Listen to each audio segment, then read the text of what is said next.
I don't really believe that life begins at conception. If I did, I would fight just as hard to end miscarriages as I fight to end abortion. That's the challenge that I've been recently presented this week. And basically in this particular challenge, this person is arguing that me or other pro-lifers are being inconsistent. If we really believe that life begins at conception, we would fight just as hard to end miscarriages. Now, in order to show why this claim is mistaken, you have to understand that there is a huge difference between miscarriage and abortion. And indeed, there are two distinctions that need to be made in order to demonstrate this. The first distinction that needs to be made is the reason for death in the case of abortion and in miscarriage. Now, when it comes to abortion, the vast majority of reasons that women have abortions, according to Planned Parenthood's own statistics, according to their own data, is that they have them for socioeconomic reasons. And it turns out that about 86% or more of the reasons women have for abortion are things like having an abortion would help to prevent my educational plans from being interrupted. Or if I don't have an abortion, there'll be problems with my career. Or I already have enough grown children and I have other people depending upon me. Or women are having relationship problems, or other kinds of socioeconomic reasons. These are the vast majority of reasons that women cite for why they have abortion. And again, this is according to Planned Parenthood's own data.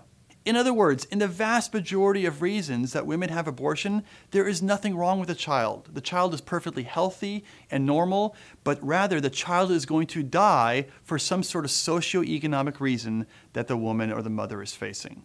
Now, this is not the case with miscarriage.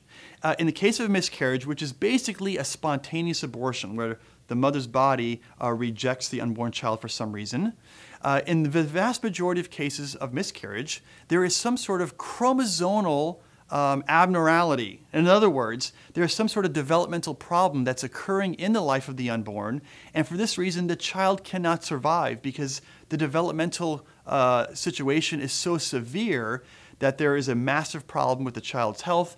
And so this is basically a system that the mother's body has of expelling the unborn child because it knows it can't survive. That means that there would be very little reason to try to stop a miscarriage, because in the case of a miscarriage, the child is going to die no matter what. And so would it make any sense to fight to stop or to end miscarriages because we're already dealing with a child that doesn't have a chance to live anyways? Now, is it the case that in some situations a mother is going to miscarry and the child is healthy? Yes, it sometimes happens.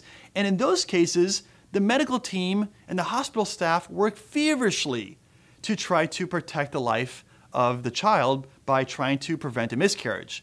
But that's a different situation. That's when the child is perfectly fine and healthy.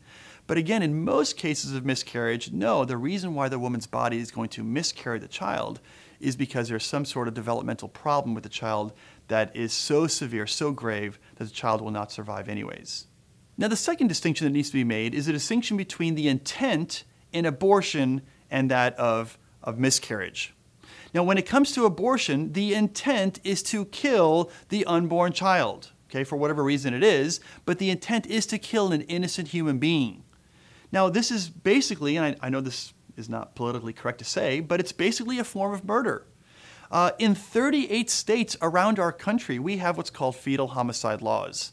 And these homicide laws state that if you kill an unborn child inside a mother, or you kill the mother and as a result you also kill the unborn child, you can be tried for murder.